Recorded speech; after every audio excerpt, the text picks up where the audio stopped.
This event is HACK KEAN. It's a 24-hour hackathon. Students from high schools and different universities, they come together and they collaborate and build these amazing projects ranging from software, mobile apps, web applications to hardware hacks. And it's really a great way for KEAN to get on the map. It's important because not a lot of people are aware of what they can do or what other people are doing. So when you bring together a bunch of hackers, they're able to learn from each other, and that's what the ultimate goal is, to be learning. The value of these skills is replicating something that you'll face when you're out of college.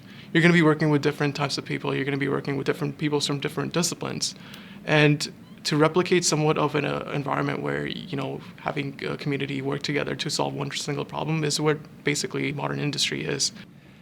I am working on a weather application for this hackathon.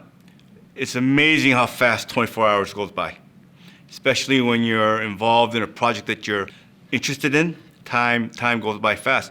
And you find out, if you like coding, if you like programming, there is value to be able to sit amongst like-minded people and code straight, no distractions.